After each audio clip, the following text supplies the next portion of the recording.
Hay algo que nadie te dice cuando entras a una iglesia por primera vez. Nadie te lo dice cuando te bautizan. Nadie te lo menciona en ese retiro espiritual donde lloraste durante la adoración y sentiste que todo iba a cambiar. Nadie te advierte que habrá momentos en tu vida cristiana en los que tu mente será el campo de batalla más feroz que jamás hayas pisado. Que habrá madrugadas en las que la fe que declaras con la boca se sentirá como algo lejano, casi irreal. Que habrá temporadas en las que orarás y el cielo parecerá de concreto, que creerás en Dios con todo tu corazón y aún así tu cabeza estará en guerra. ¿Te ha pasado? No me refiero a duda filosófica, me refiero a ese peso que aplasta.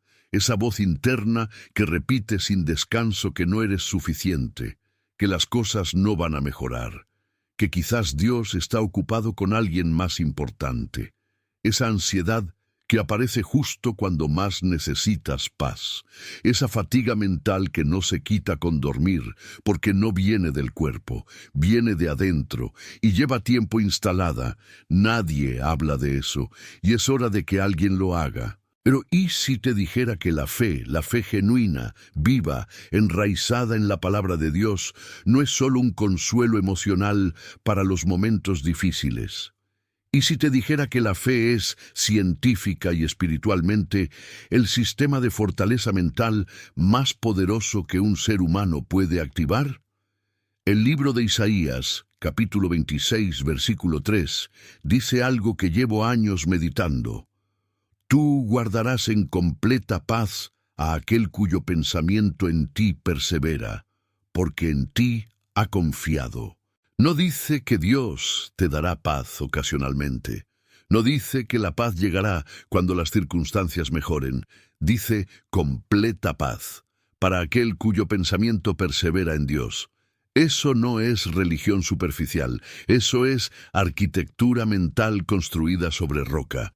Y hoy voy a mostrarte cómo funciona esa arquitectura, pero primero quiero contarte la historia de alguien.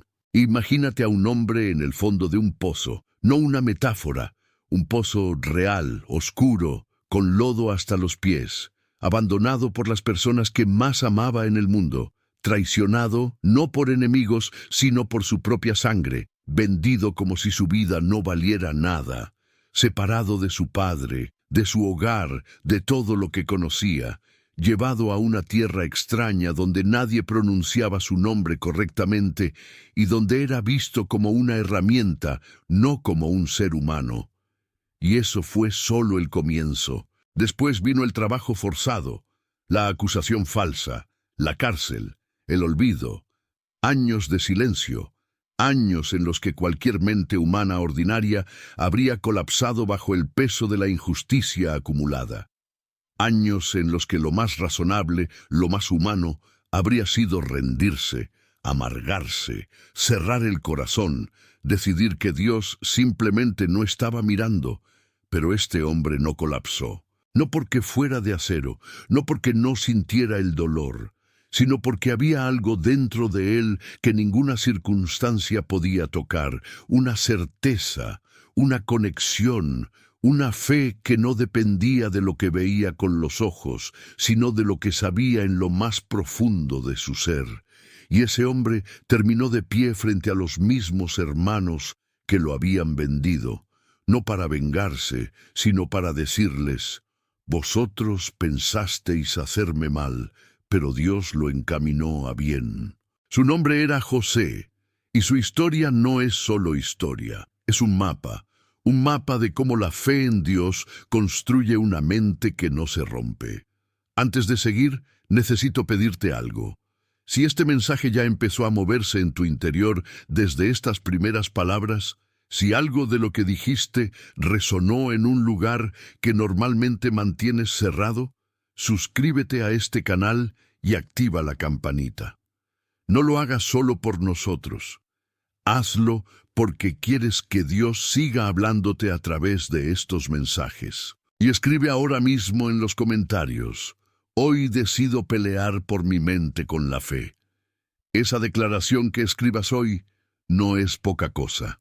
Es una señal para ti, para Dios, y para cada persona que la vea y sepa que no está sola en esta batalla. Quédate conmigo, porque a lo largo de este mensaje voy a revelarte verdades que van a sacudir lo que creías saber sobre la fe y la fortaleza mental. Y lo mejor, lo guardo para el final. 1. La mente que Dios diseñó para no romperse. Hay una mentira que circula incluso dentro de la iglesia. Una mentira silenciosa, nunca predicada desde el púlpito, pero transmitida de generación en generación, con la misma eficacia que si estuviera escrita en piedra. Y dice así, que una persona con fe suficiente no debería luchar mentalmente, que si oras lo suficiente, si lees la Biblia todos los días, si alabas con genuina convicción, tu mente debería estar siempre en calma, siempre ordenada, siempre fuerte. Y que si no lo está, es porque algo falla en tu fe. Esa mentira ha dejado a miles de creyentes en silencio, avergonzados de su ansiedad, ocultando su agotamiento emocional, sonriendo en los cultos mientras por dentro sienten que se están desmoronando, creyendo que lo que les pasa es una señal de debilidad espiritual, cuando en realidad es una señal de que son humanos, profundamente, completamente humanos. Y Dios lo sabe. Dios no diseñó tu mente para ser impenetrable al dolor. La diseñó para sentir, para procesar, para enfrentar, pero también la diseñó con una capacidad extraordinaria que la mayoría de las personas jamás activa por completo, la capacidad de ser renovada, transformada desde adentro, no parcheada, no distraída, renovada. El apóstol Pablo lo escribió en Romanos 12:2 con una precisión que todavía me detiene cuando la leo. No os conforméis a este siglo, sino transformaos por medio de la renovación de vuestro entendimiento. Fíjate en la palabra que usa. No dice mejora, no dice corrección, dice transformación. Y esa transformación, según Pablo, ocurre en el entendimiento, en la mente, no primero en las circunstancias, no primero en el ambiente, primero en lo que piensas, en cómo procesas, en el lente a través del cual interpretas tu realidad. Eso es exactamente lo que la neurociencia moderna está descubriendo con creciente asombro. El cerebro humano tiene lo que los científicos llaman neuroplasticidad, la capacidad de literalmente reconfigurarse a sí mismo en respuesta a patrones de pensamiento repetidos. Lo que piensas, con frecuencia, no solo afecta cómo te sientes, afecta físicamente las conexiones neuronales de tu cerebro. Los pensamientos de miedo sostenido en el tiempo fortalecen los circuitos del miedo. Los pensamientos de gratitud, de esperanza, de confianza sostenida, fortalecen circuitos completamente distintos. Circuitos asociados con la resiliencia, con la calma, con la capacidad de enfrentar adversidad sin desmoronarse.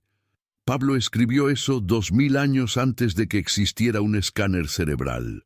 Pero volvamos a José, porque su historia no comienza en el pozo ni termina en el palacio, comienza en algo más íntimo, comienza en lo que José decidía hacer con su mente en medio de cada etapa de su tormenta. Cuando fue vendido por sus hermanos, la Biblia no registra que José se haya detenido a maldecirlos. No hay un registro de años de amargura rumiante, de ese tipo de pensamiento obsesivo que destruye a la persona desde adentro, mientras el objeto del odio duerme tranquilo. Lo que sí registra la Escritura es algo que aparece repetidamente a lo largo de su historia como un estribillo. Y el Señor estaba con José. No como una decoración religiosa, como una realidad que José cultivaba activamente con su manera de procesar cada circunstancia. Génesis 39:2 lo dice cuando está en la casa de Potifar. Génesis 39:21 lo repite cuando está en la cárcel. En dos de los momentos más oscuros de su vida, La presencia de Dios no era solo un hecho teológico, era el ancla que impedía que su mente derivara hacia el abismo. Y eso nos lleva a algo que necesito que entiendas con toda la profundidad posible. La fortaleza mental que produce la fe no es la ausencia de tormenta, es la presencia de un ancla.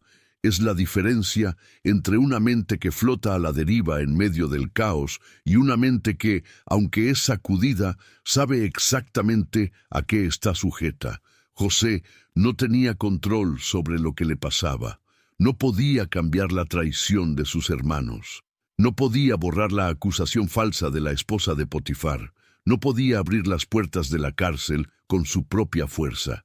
Pero había algo que sí controlaba completamente: el lugar donde anclaba su mente. Ese es el primer principio de la fortaleza mental que nace de la fe. El ancla no cambia cuando el mar se agita. El ancla se entierra más profundo. Piensa en tu propia vida por un momento. Piensa en esas temporadas en las que el pensamiento ansioso tomó el control, en esas noches en las que la mente no paraba, en esos ciclos de pensamiento negativo que se repetían como una canción que no puedes sacar de tu cabeza. ¿Qué estabas haciendo con tu ancla en esos momentos? No te pregunto si creías en Dios. Eso no está en duda.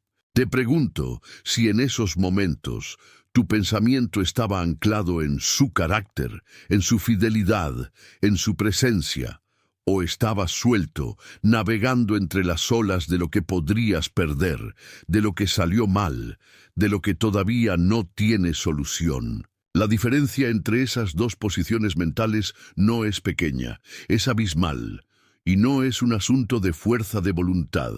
Es un asunto de práctica espiritual, de disciplina del pensamiento, de lo que Pablo llamó llevar cautivo todo pensamiento a la obediencia de Cristo en 2 Corintios 10:5. Llevar cautivo un pensamiento no significa suprimirlo, no significa fingir que no existe, significa interceptarlo, examinarlo, preguntarle de dónde viene y decidir conscientemente si ese pensamiento merece el espacio que está tomando en tu mente. Eso es lo que José hacía, sin saberlo con ese lenguaje, sin haber leído a Pablo desde un pozo, desde una celda, desde una tierra extranjera.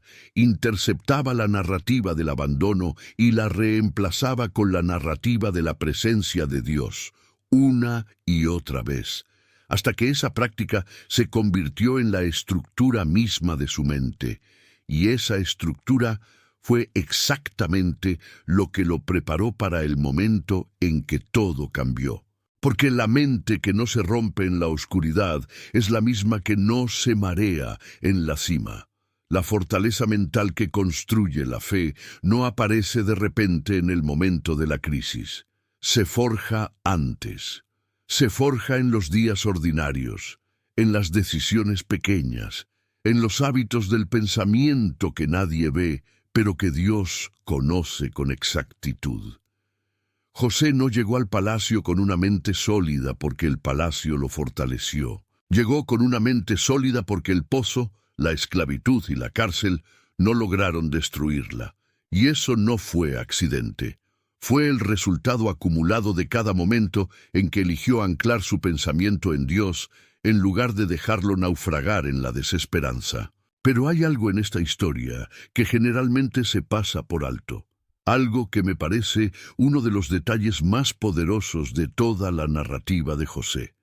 Y es esto: la Biblia nunca registra que Dios le hablara directamente a José durante sus años de esclavitud y prisión. No hay una zarza ardiente, no hay una voz desde el cielo diciéndole que todo va a salir bien, no hay un ángel que se aparezca en la celda con un mensaje de aliento. Hay silencio.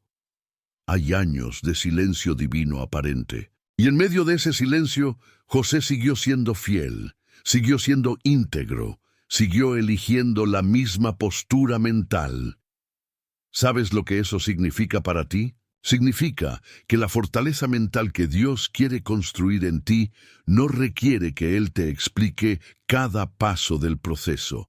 No requiere que entiendas por qué estás pasando lo que estás pasando. No requiere que el cielo abra una ventana y te muestre el final de la historia antes de que hayas vivido los capítulos del medio. Requiere algo mucho más profundo que la comprensión intelectual. Requiere confianza. La clase de confianza que Proverbios 3:5 describe con una claridad casi brutal.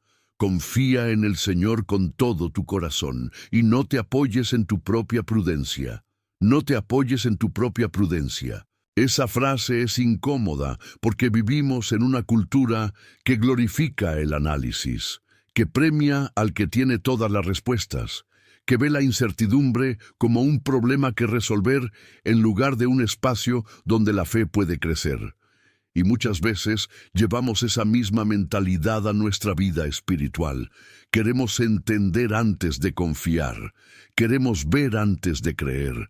Queremos que Dios nos muestre el mapa completo antes de dar el primer paso. Y mientras esperamos esa claridad que nunca llega en los términos que exigimos, la ansiedad llena el espacio vacío. La mente ansiosa es, en su raíz, una mente que intenta controlar lo que no puede controlar. Es una mente que trabaja horas extras intentando calcular todos los escenarios posibles, anticipar todos los riesgos, prepararse para todas las pérdidas. Y ese trabajo agota. Agota de una manera que el sueño no repara porque no es fatiga física. Es fatiga de una mente que nunca descansa porque nunca suelta. Nunca confía, nunca dice en serio esas palabras que canta en el culto del domingo: en tus manos entrego todo. José soltó. Eso es lo que hizo en cada etapa. No con resignación pasiva, no con la actitud derrotada del que ya se rindió, sino con la postura activa del que decide conscientemente depositar el peso en manos más capaces que las suyas. Y cada vez que soltaba, su mente quedaba libre, libre para pensar con claridad, libre para ser excelente en lo que tenía delante, aunque lo que tenía delante fuera una celda, libre para ver oportunidades donde otros solo verían muros. Fíjate en esto. En Génesis 40, mientras está en prisión, José nota que el copero y el panadero del faraón están turbados. Y en lugar de estar tan absorto en su propio dolor que se vuelva invisible para el dolor de otros, se detiene. Les pregunta, ¿qué les pasa? Interpreta sus sueños. Sirve desde la cárcel con la misma disposición con que habría servido desde un trono. Eso no es el comportamiento de una mente destruida. Es el comportamiento de una mente que, aunque está en cadenas físicas, es internamente libre, y esa libertad interna es exactamente lo que la fe produce cuando se practica con consistencia. El apóstol Pablo lo experimentó en carne propia décadas después. Escribió Filipenses 4:7 desde una prisión romana. Y la paz de Dios, que sobrepasa todo entendimiento, guardará vuestros corazones y vuestros pensamientos en Cristo Jesús. Guardará. Esa palabra en el griego original viene de un término militar. Significa montar guardia. Significa que la paz de Dios funciona como un centinela apostado en la entrada de tu mente, decidiendo qué pensamientos tienen permiso de quedarse y cuáles deben ser detenidos en la puerta. Pero hay una condición. Pablo la menciona justo antes de ese versículo. Filipenses 4:6. Por nada estéis afanosos, sino sean conocidas vuestras peticiones delante de Dios en toda oración y ruego, con acción de gracias. La paz que guarda tu mente no llega sin que primero hagas algo, sin que presentes tus cargas, sin que ores, sin que agradezcas incluso cuando no tienes ganas de agradecer. La acción de gracias en medio del dolor no es negación de la realidad. Es un acto de guerra espiritual. Es la decisión deliberada de dirigir tu atención hacia lo que Dios ya ha hecho, en lugar de quedarte paralizado por lo que todavía no ha resuelto. Eso transforma la mente, no de golpe, no con un rayo de luz que lo cambia todo en un segundo. sino con la constancia de quien riega una planta cada día sin ver todavía la flor, con la disciplina silenciosa del que ora cuando no tiene ganas, del que agradece cuando duele, del que confía cuando no entiende. Y poco a poco, esa mente empieza a cambiar. Las vías del miedo se debilitan, las vías de la confianza se fortalecen. Lo que antes te paralizaba empieza a encontrar en ti una resistencia que no sabías que existía, no porque te hayas vuelto insensible, sino porque te has vuelto más profundo, más arraigado, más difícil de derribar. Eso es lo que Dios quiere construir en ti, no una mente que no sienta, sino una mente que sienta todo y aún así no se rinda. José sintió todo y no se rindió. Y lo que Dios hizo con su mente en el silencio de esos años oscuros fue prepararlo para cargar con una unción que habría destruido a cualquiera que no hubiera pasado por ese proceso. El palacio necesitaba un hombre con raíces profundas, y las raíces profundas solo crecen cuando hay tormenta. Tu tormenta tampoco es un accidente. Antes de revelarte lo que viene, necesito preguntarte algo importante. Llevas un tiempo aquí, escuchando, procesando, y algo me dice que este mensaje no te llegó por casualidad. Dios es demasiado preciso para los accidentes. Así que antes de continuar con lo que puede ser la parte más poderosa de todo este mensaje, quiero pedirte que hagas algo pequeño que tiene un peso enorme. Ve a los comentarios ahora mismo y escribe: "Ya estoy suscrito". Si ya estás suscrito a este canal, quiero que sepas algo.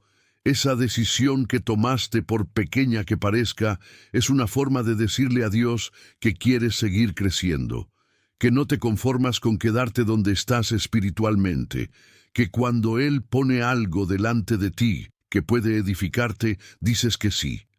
Eso tiene valor delante de sus ojos. La obediencia en las cosas pequeñas es el entrenamiento para la obediencia en las grandes. Escribe esa frase en los comentarios como una declaración de que estás comprometido, de que estás aquí, de que estás listo. Y si todavía no estás suscrito, escúchame bien. El hecho de que hayas llegado hasta aquí, hasta este punto del mensaje, no es coincidencia. Dios usa canales, usa voces, usa momentos exactos para hablarle a su pueblo. Suscribirte ahora mismo es responder a lo que Él ya está moviendo en tu corazón mientras escuchas. Es un acto pequeño con una declaración enorme, que quieres más de su palabra en tu vida. Hazlo. Y luego escribe en los comentarios: "Ya estoy suscrito". Queremos leerlo. Queremos saber que estás aquí, porque lo que viene ahora mismo en este mensaje lo necesitas con tu corazón completamente abierto. 2. El pensamiento que te encadena y la verdad que te libera. Existe un enemigo que no usa espada, no necesita ejércitos, no requiere circunstancias catastróficas para hacer su trabajo más devastador.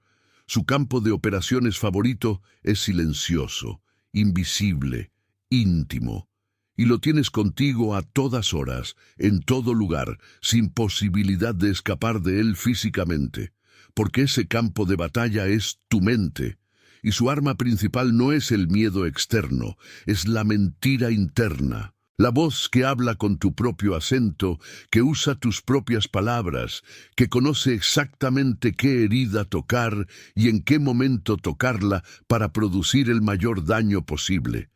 Esa voz no llega gritando, llega susurrando. Llega cuando acabas de cometer un error y te dice que eres un fracaso, no que fallaste, que eres un fracaso.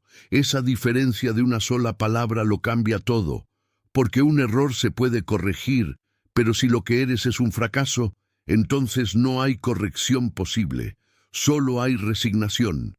Y esa resignación se instala en la mente como un inquilino permanente que con el tiempo empieza a definir cómo te ves, cómo actúas, qué esperas de Dios y qué crees que mereces recibir de Él. Llega cuando oras y el cielo parece silencioso, y te susurra que Dios está ocupado con otros, que tu caso es demasiado complicado, que has fallado demasiadas veces para que Él siga invirtiendo en ti, que quizás esa promesa que guardas en el corazón era solo emoción de un retiro y no una palabra real de Dios.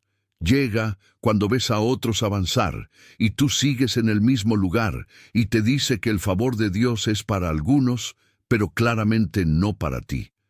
Reconoces esa voz. Juan 8:44. La identifica sin rodeos.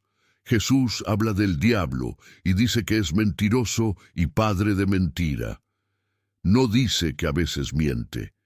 Dice que es la fuente misma de la mentira, lo que significa que cada pensamiento que contradice la verdad de Dios sobre tu vida, cada narrativa interna que te reduce, te paraliza o te separa de la confianza en Dios, tiene una paternidad clara. No viene de ti, no viene del cielo, viene de quien lleva milenios perfeccionando el arte de destruir mentes desde adentro. Y la razón por la que es tan efectivo no es porque sea más poderoso que Dios, es porque muchas veces le abrimos la puerta sin darnos cuenta.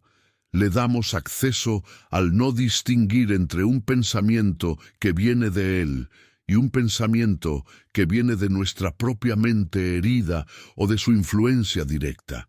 Tratamos todos los pensamientos como si fueran igualmente válidos, como si el simple hecho de que aparezcan en nuestra mente les diera credibilidad automática. Pero un pensamiento no es verdad solo porque lo pienses. Eso es algo que necesita tiempo para entrar, porque vivimos tan identificados con nuestra mente que cuando aparece un pensamiento negativo, destructivo, paralizante, no decimos tuve ese pensamiento. Decimos, así soy yo. Y en esa confusión entre el pensador y el pensamiento está la raíz de mucho sufrimiento mental que los creyentes cargan innecesariamente. Pablo entendía esto con una profundidad extraordinaria. Por eso en 2 Corintios 10:5 no dice que ignoremos los pensamientos, dice que los llevemos cautivos, que los detengamos, que los examinemos, que los midamos contra la verdad de Cristo. Eso implica un proceso activo, implica que te conviertas en el observador de tu propia mente y no simplemente en el rehén de todo lo que en ella ocurre. Piénsalo de esta manera. Si alguien llegara a tu puerta diciéndote las mismas cosas que te dice esa voz interna, lo sacarías de tu casa de inmediato. No le ofrecerías café, no lo invitarías a sentarse, no permitirías que se quedara horas hablándote al oído. Pero cuando esa misma voz opera desde adentro, muchas veces la dejamos hablar sin interrumpirla, sin cuestionarla, sin exigirle que demuestre su argumento con evidencia real. La fe hace exactamente eso. Interrumpe, cuestiona, exige evidencia. Y la evidencia que la fe presenta no es sentimental, es histórica. Es la fidelidad de Dios registrada en cada página de las Escrituras. Es la promesa de Romanos 8:28 que dice que a los que aman a Dios todas las cosas les ayudan a bien. Todas, no solo las cómodas, no solo las que entendemos, todas. Es el Salmo 34:18 que dice que Dios está cerca del quebrantado de corazón, no lejos, cerca. Más cerca precisamente cuando la mente está en su punto más frágil. Esa es la verdad que libera, no como frase bonita para una imagen de redes sociales, como ancla real en medio de la tormenta del pensamiento. Ahora quiero llevarte a otro personaje bíblico cuya historia generalmente contamos de manera incompleta. Un hombre que vivió uno de los colapsos mentales y emocionales más dramáticos registrados en toda la Escritura. Un profeta que había visto el fuego del cielo descender en respuesta a su oración, que había enfrentado a 450 profetas de Baal sin temblar. Un hombre de una valentía sobrenatural que pocos días después de su mayor victoria estaba debajo de un enebro en el desierto pidiendo morirse. Su nombre era Elías. Y lo que le pasó después de su triunfo en el Monte Carmelo no fue cobardía, Fue agotamiento, fue el colapso de una mente y un cuerpo que habían dado todo y que de repente, bajo la amenaza de Jezabel, cayeron en el tipo de oscuridad que ninguna victoria previa parece poder iluminar. Y lo que Dios hizo en ese momento dice más sobre cómo Él trata nuestra fragilidad mental que cualquier sermón que hayas escuchado. No lo reprendió. No le dijo que se levantara y dejara de ser débil. No le recordó la victoria que acababa de obtener como si eso debiera ser suficiente para borrar lo que sentía.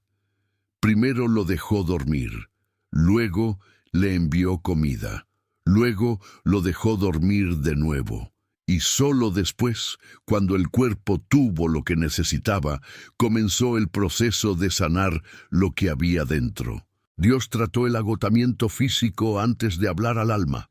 Eso solo lo hace alguien que entiende profundamente cómo funciona el ser humano, que sabe que una mente agotada no puede recibir verdad de la misma manera que una mente descansada, que el cuerpo y la mente no son compartimentos separados, sino un sistema integrado donde lo que afecta a uno afecta al otro inevitablemente. Y después de ese descanso y esa restauración, Dios le hizo a Elías una pregunta, una sola pregunta, suave, sin acusación, sin impaciencia.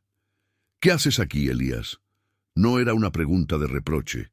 Era una invitación a que Elías pusiera en palabras lo que cargaba, a que lo sacara de adentro y lo pusiera frente a Dios para que Dios pudiera trabajar con ello. Y Dios lo escuchó, todo, sin interrumpirlo, sin corregirlo a mitad de su lamento. Lo escuchó y luego habló.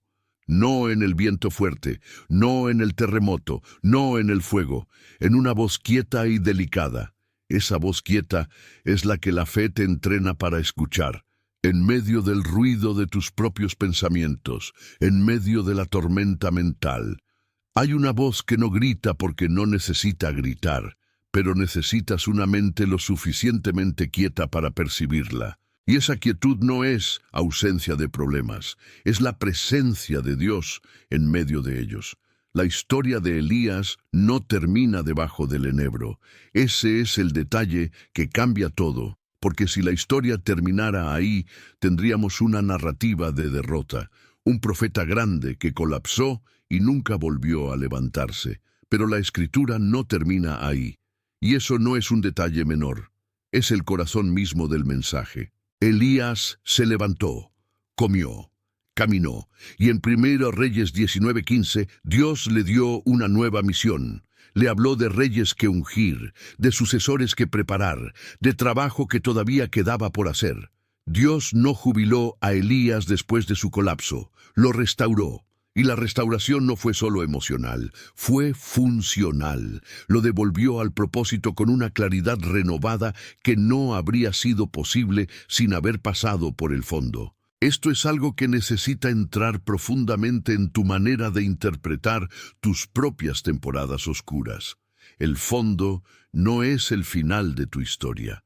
El fondo es donde Dios a veces trabaja con mayor precisión, porque cuando estás en el fondo no tienes alternativas que explorar, no tienes recursos propios en los que apoyarte, no tienes la ilusión del control que en los momentos de estabilidad te hace creer que puedes manejarlo todo tú solo. En el fondo solo hay una dirección posible, arriba. Y arriba es exactamente donde Dios está esperando que dirijas tu mirada. El Salmo 42 lo describe con una imagen que no puedo leer sin detenerme.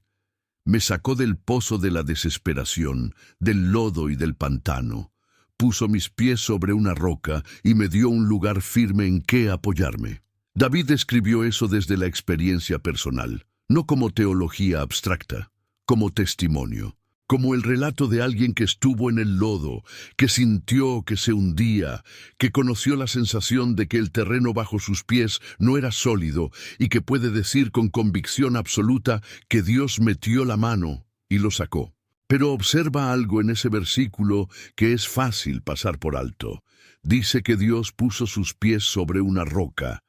No que Dios eliminó todos los terrenos inestables del camino. No que Dios garantizó que David nunca volvería a encontrar lodo, sino que le dio un lugar firme donde pararse, un punto de estabilidad desde el cual enfrentar lo que viniera. Ese lugar firme es lo que la fe construye en tu mente. No te promete que nunca vas a atravesar terreno inestable, te promete que tendrás donde pararte cuando lo atravieses. Y esa diferencia entre eliminar la dificultad y darte estabilidad para enfrentarla es la diferencia entre una fe que te hace frágil y dependiente de las circunstancias, y una fe que te hace mentalmente más fuerte que cualquier circunstancia que puedas enfrentar. Una mente construida sobre esa roca no entra en pánico cuando las noticias son malas. No colapsa cuando el médico da un diagnóstico difícil. No se deshace cuando la relación que más amaba se rompe. No significa que no duela. Significa que el dolor no tiene la última palabra. Significa que en medio del dolor todavía hay una voz interna que puede decir con convicción lo que Pablo declaró en 2 Corintios 4:8. Estamos atribulados en todo, mas no angustiados, en apuros, mas no desesperados. Atribulados, pero no angustiados. Esa distinción no es semántica, es la descripción exacta de una mente que siente el peso de la realidad sin ser aplastada por él. Una mente que está en contacto con el dolor sin estar controlada por el pánico. Una mente que puede sostener la tensión entre lo que es y lo que Dios ha prometido sin romperse en el espacio que hay entre los dos. Eso no es negación, eso no es positivismo barato, eso es fe funcionando exactamente como fue diseñada. Ahora bien, hay algo que quiero nombrar con mucho cuidado, porque creo que es uno de los malentendidos más dañinos que existen en el mundo cristiano contemporáneo. Y es la idea de que la fortaleza mental que produce la fe significa que nunca deberías necesitar ayuda, que orar es suficiente para todo, que buscar apoyo profesional para tu salud mental es una señal de poca fe o de que no confías completamente en Dios. Eso es una mentira, y es una mentira peligrosa. Cuando Elías colapsó, Dios no le dijo que orara más fuerte, le dio comida y descanso. Intervino en el nivel físico antes de intervenir en el nivel espiritual.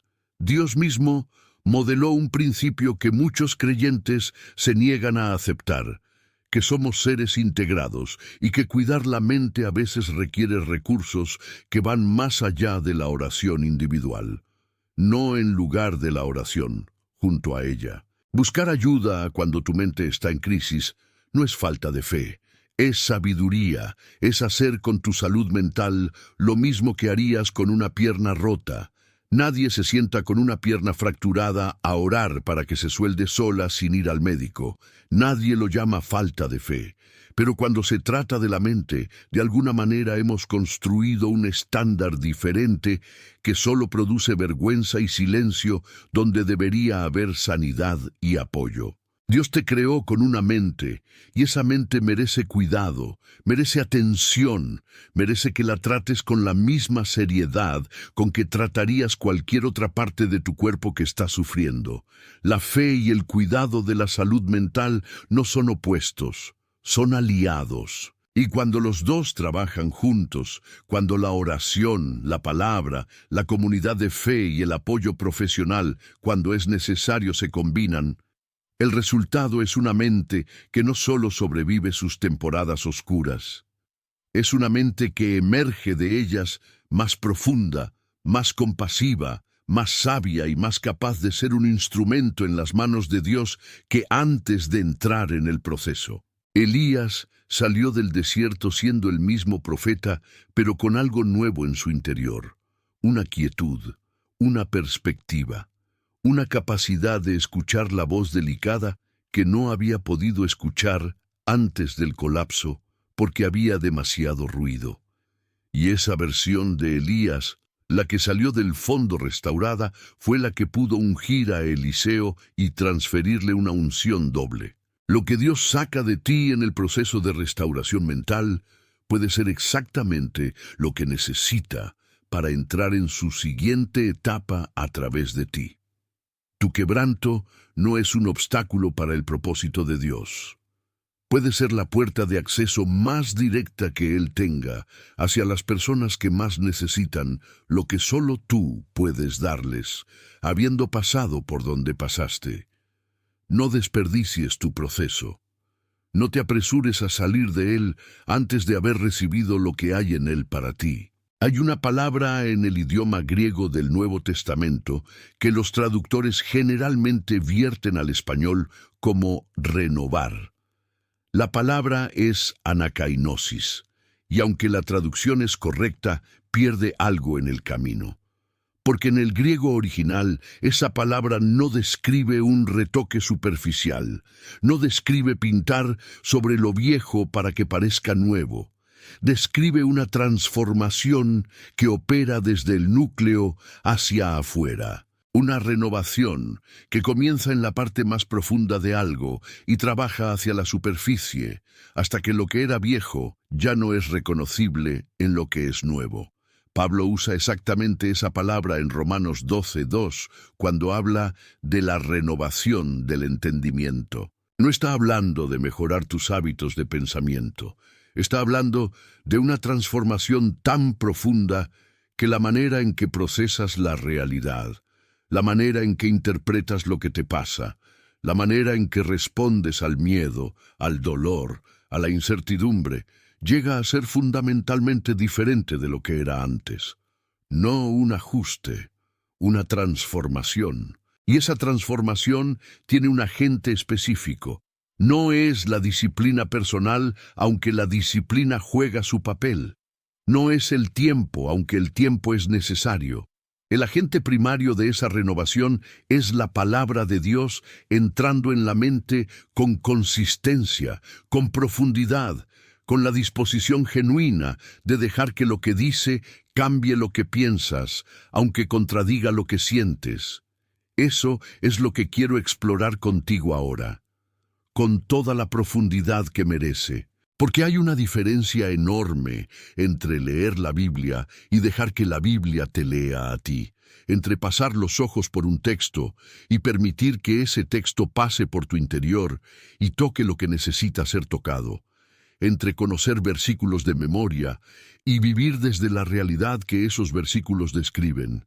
Y esa diferencia no es un asunto de cantidad de tiempo dedicado, es un asunto de postura, de con qué disposición te acercas a la palabra de Dios cada vez que la abres. El Salmo 119:105 dice que la palabra de Dios es lámpara a los pies y lumbrera al camino.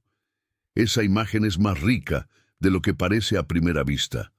Una lámpara a los pies no ilumina todo el horizonte de una vez. No te muestra el final del camino desde donde estás parado. Ilumina el próximo paso. Solo el próximo paso. Y eso requiere una clase particular de confianza.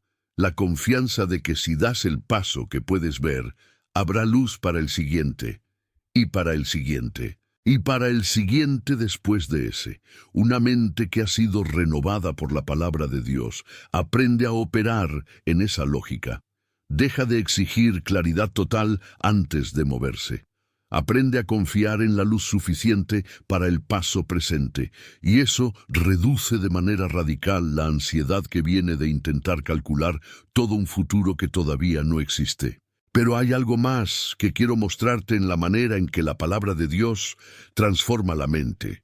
Y para eso necesito llevarte a un personaje cuya historia raramente se predica desde el ángulo que voy a compartir contigo ahora. Su nombre es Josué, y la mayoría de las veces cuando se habla de él, el enfoque está en las batallas que ganó, en los muros que cayeron, en la valentía con que condujo a Israel hacia la tierra prometida. Todo eso es real y es poderoso. Pero hay un momento antes de todo eso que me parece el más importante de toda su historia. un momento que define todo lo que vino después. Es el momento justo después de la muerte de Moisés. Josué acaba de recibir el liderazgo de una nación entera, una nación que acababa de perder al único líder que había conocido durante 40 años. Una nación que todavía tiene que cruzar el Jordán, enfrentar ciudades amuralladas, combatir enemigos establecidos y asentarse en un territorio que todavía no le pertenece en la práctica, aunque Dios lo prometió en principio. La presión sobre los hombros de Josué en ese momento es casi incomprensible. Y lo primero que Dios le dice no es una estrategia militar, no es un plan de batalla, no es una lista de recursos disponibles. Lo primero que Dios le dice está en Josué 1:8. Nunca se apartará de tu boca este libro de la ley, sino que de día y de noche meditarás en él, para que guardes y hagas conforme a todo lo que en él está escrito, porque entonces harás prosperar tu camino y todo te saldrá bien. De día y de noche meditarás en él. Esa instrucción no es casual. Dios le está diciendo a Josué que antes de que pueda liderar con sabiduría, antes de que pueda tomar decisiones correctas bajo presión, antes de que pueda mantener la calma cuando la situación exija exactamente eso, necesita tener la palabra tan profundamente arraigada en su mente que sea el primer recurso al que acceda en cualquier circunstancia. No el último recurso cuando todo lo demás falla. El primero, la meditación en la palabra que Dios describe aquí no es pasiva. En el hebreo original, la palabra usada es hagah, que describe un sonido. El murmullo de alguien que rumia algo en voz baja, como un animal que mastica su alimento repetidamente para extraer todo el nutriente posible. La imagen es de alguien que toma un texto y lo trabaja, lo gira, lo examina desde distintos ángulos, lo repite, lo deja hablar a diferentes partes de su interior, lo conecta con su experiencia, lo deja resonar. Eso es radicalmente diferente de leer 2 versículos en el devocional de la mañana antes de salir corriendo al trabajo. No estoy condenando los devocionales breves. Estoy señalando que si queremos la clase de transformación mental que la palabra de Dios puede producir, necesitamos darle el tiempo y la profundidad que esa transformación requiere, porque los cambios superficiales requieren intervenciones superficiales. Pero la renovación del entendimiento que Pablo describe, esa transformación desde el núcleo hacia afuera, requiere una exposición sostenida, profunda y consistente a la verdad de Dios, hasta que esa verdad empiece a ser el lente automático a través del cual interpretas tu realidad. Josué lo hizo, y el resultado fue una mente que no entró en pánico cuando los espías reportaron ciudades amuralladas. Una mente que pudo ordenar al pueblo marchar alrededor de Jericó en silencio durante 7 días sin que la aparente absurdidad de la estrategia lo hiciera dudar. Una mente que cuando Dios dijo avanza, avanzó, sin negociar, sin calcular si tenía sentido desde la perspectiva humana, sin detenerse a analizar todos los escenarios posibles de fracaso. Eso no es ignorancia, eso es una mente tan saturada de la verdad de Dios, que la lógica de Dios se vuelve más real que la lógica del miedo, y esa es exactamente la mente que Dios quiere construir en ti. No una mente que ignore la realidad, no una mente que viva en negación de las dificultades reales que enfrenta, sino una mente que tenga acceso a una realidad más profunda que la visible. Una mente que sepa que lo que Dios dice sobre tu situación es más definitivo que lo que la situación dice sobre sí misma.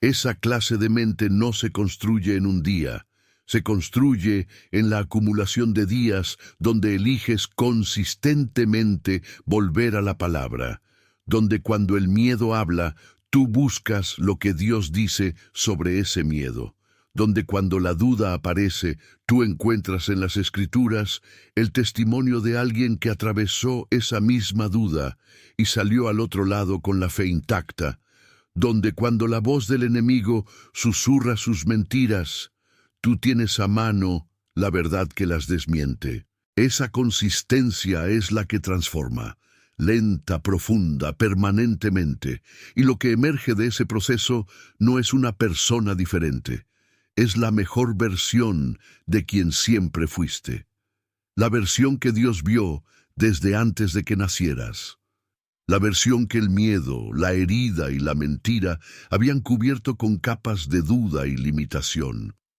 La palabra de Dios no te cambia por lo que eres, te revela quién siempre fuiste. Hay algo que Josué sabía y que con frecuencia olvidamos en medio de nuestras propias batallas, que la palabra de Dios no es solo un libro de consuelo para los momentos difíciles, es un arma, es equipamiento activo para la guerra más real que existe, la guerra que ocurre en el territorio de la mente.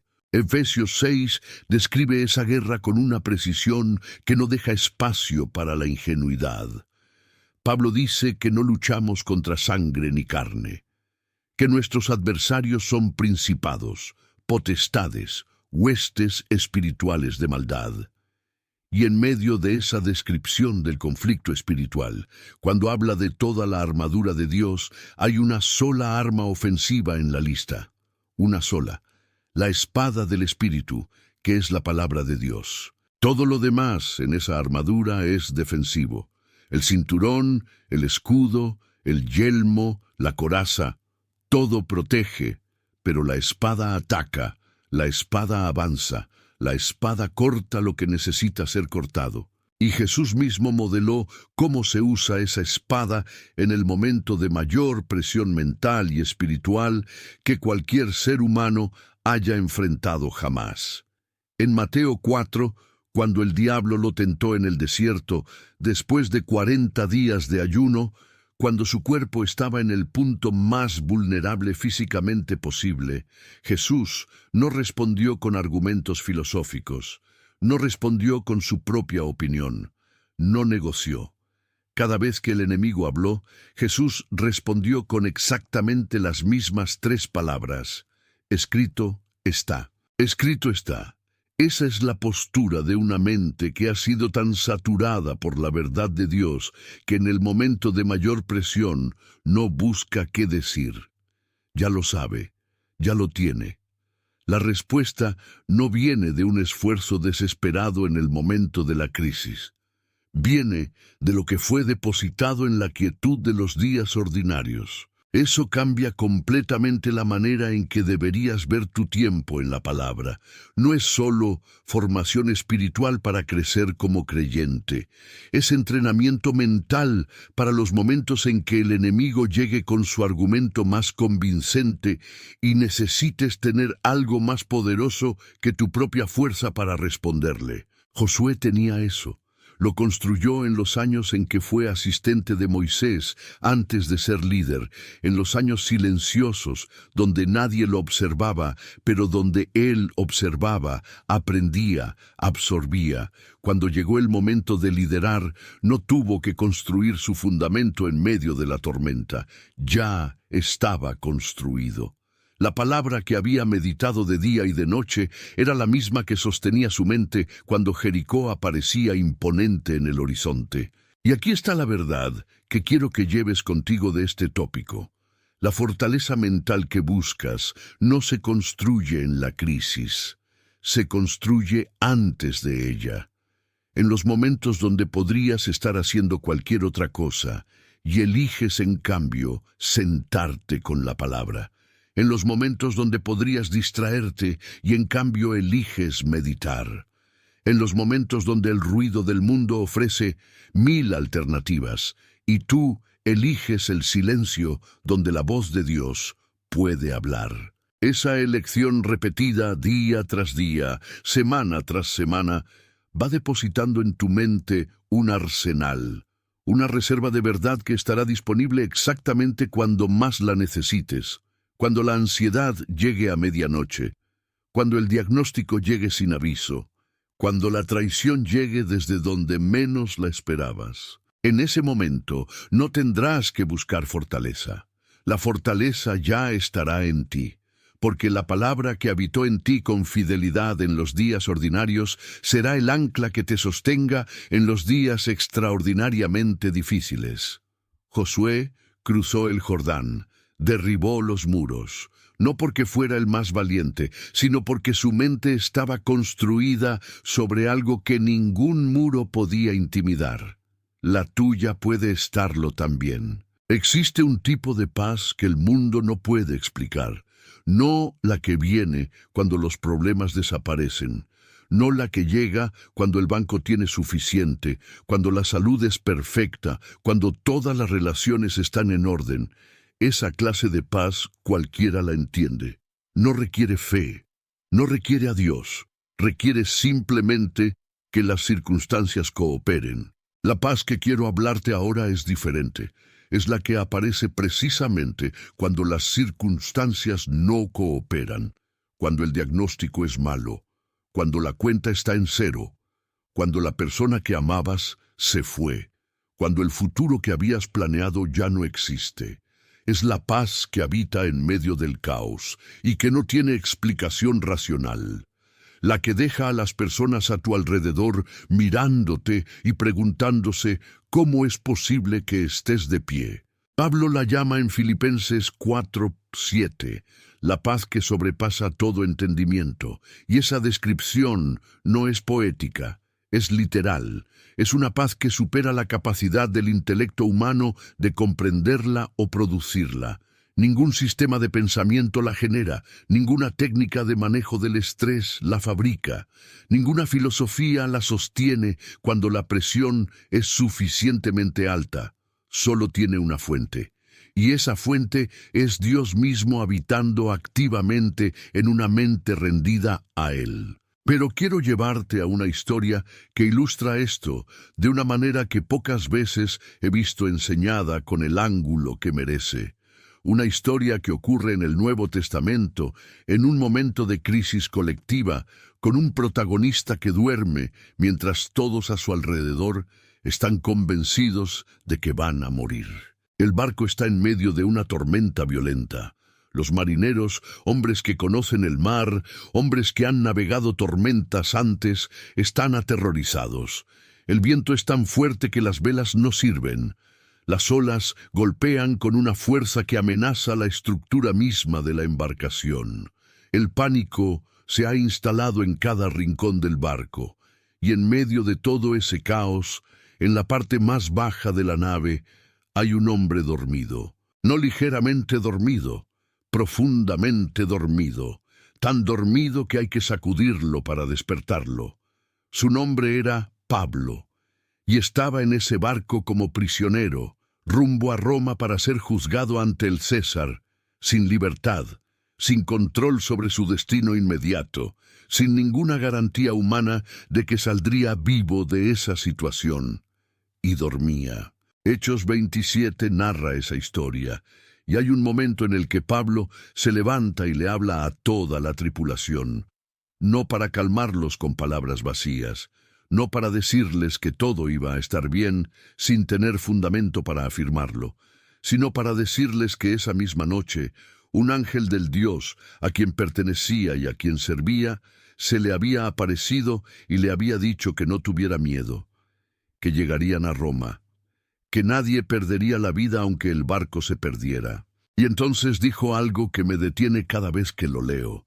Dijo: por tanto, oh varones, tened buen ánimo, porque yo confío en Dios que será así como se me ha dicho. Yo confío en Dios que será así. Esa es la fuente de la paz que sobrepasa el entendimiento. No la ausencia de tormenta, no la garantía de que el barco va a sobrevivir. La certeza de que la palabra de Dios es más sólida que cualquier tormenta que pueda desatarse alrededor de ella. Pablo no dormía porque era insensible al peligro, dormía porque su mente estaba anclada en algo que la tormenta no podía tocar.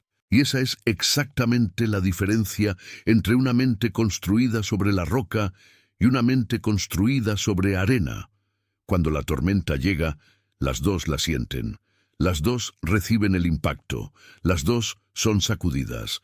Pero una cede porque su fundamento no tiene profundidad, y la otra permanece porque lo que la sostiene no está en la superficie donde la tormenta opera, sino en una profundidad que el viento no alcanza. Jesús describió eso en Mateo 7 con una precisión que hace décadas sigo meditando.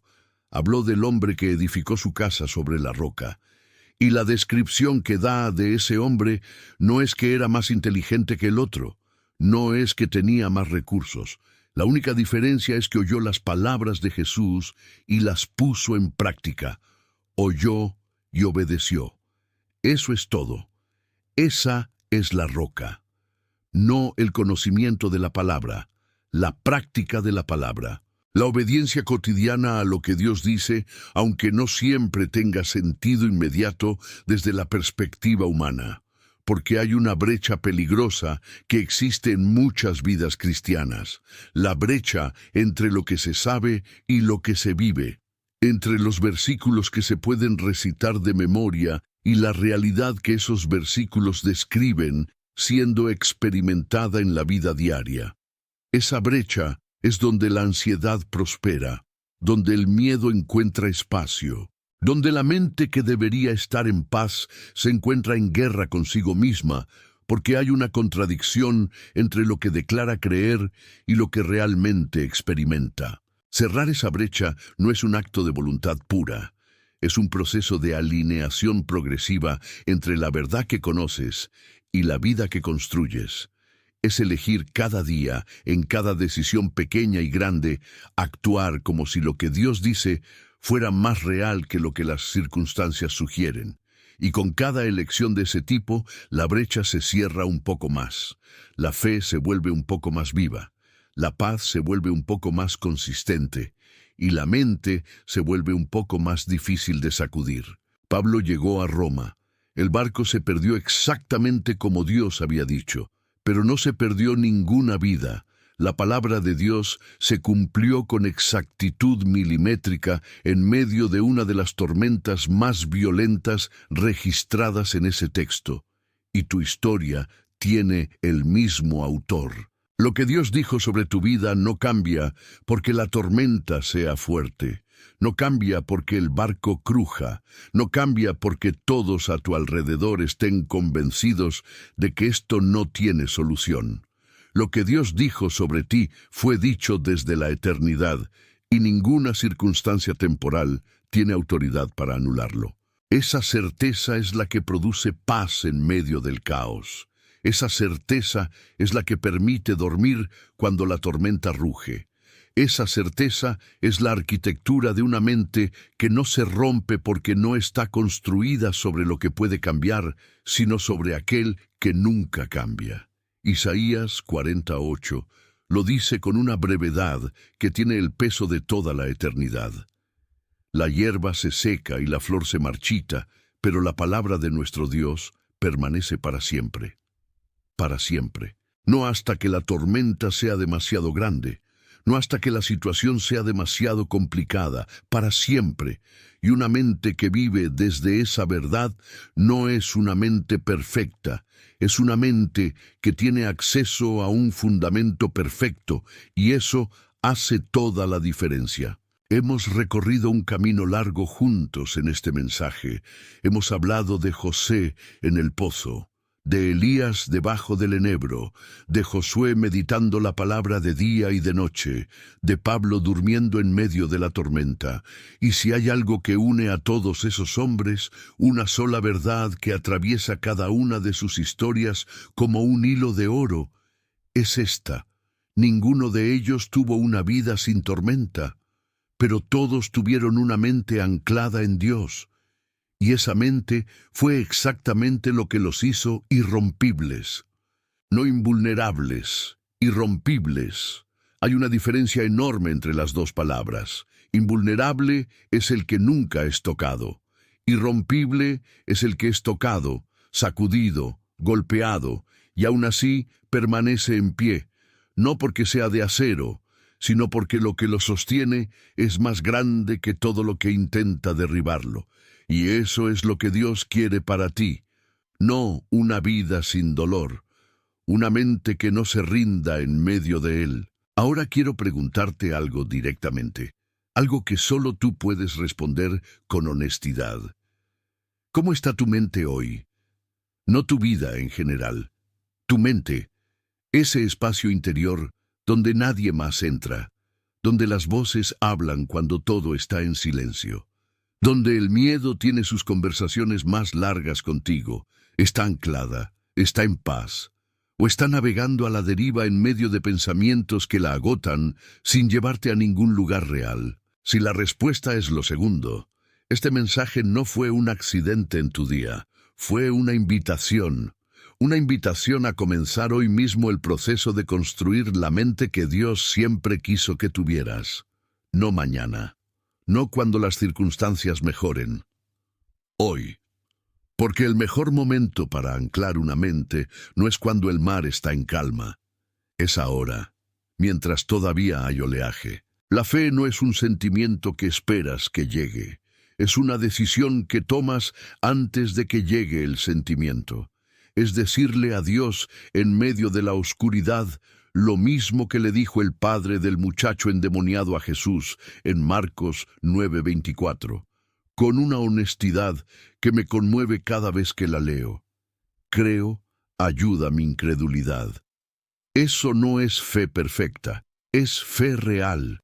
Y Dios trabaja con fe real mucho más que con fe perfecta que no existe. Empieza con lo que tienes, dáselo a Dios y observa lo que Él hace con ello. Quiero pedirte que hagas algo ahora mismo antes de que este video termine. Ve a los comentarios y escribe esta frase. Hoy mismo decido anclar mi mente en Dios y no rendirme. No es una frase para nosotros, es una declaración para ti. Es la voz de una parte de ti que ya sabe la verdad poniéndose de pie sobre esa verdad en voz alta. Y eso tiene poder. Las palabras declaradas con fe tienen peso en el reino espiritual. Escríbela. Y léela después, porque puede ser exactamente lo que necesitas recordar en el próximo momento difícil. Si este mensaje te edificó, suscríbete a nuestro canal y activa la campanita para que YouTube te avise cada vez que subamos un nuevo mensaje como este. Y comparte este video con 3 personas, un amigo, un familiar, un hermano de la iglesia, alguien que sabes que está librando una batalla en su mente ahora mismo y que necesita escuchar que Dios no lo ha abandonado en medio de ella. Nunca sabes a quién puedes levantar con solo un clic. Filipenses 4:7 tiene la última palabra hoy. Y la paz de Dios, que sobrepasa todo entendimiento, guardará vuestros corazones y vuestros pensamientos en Cristo Jesús. Que esa paz sea tuya, no como una promesa lejana, como una realidad que comienza hoy en la decisión de anclar tu mente donde nada ni nadie puede quitártela. Te espero en el siguiente video. Que Dios te bendiga.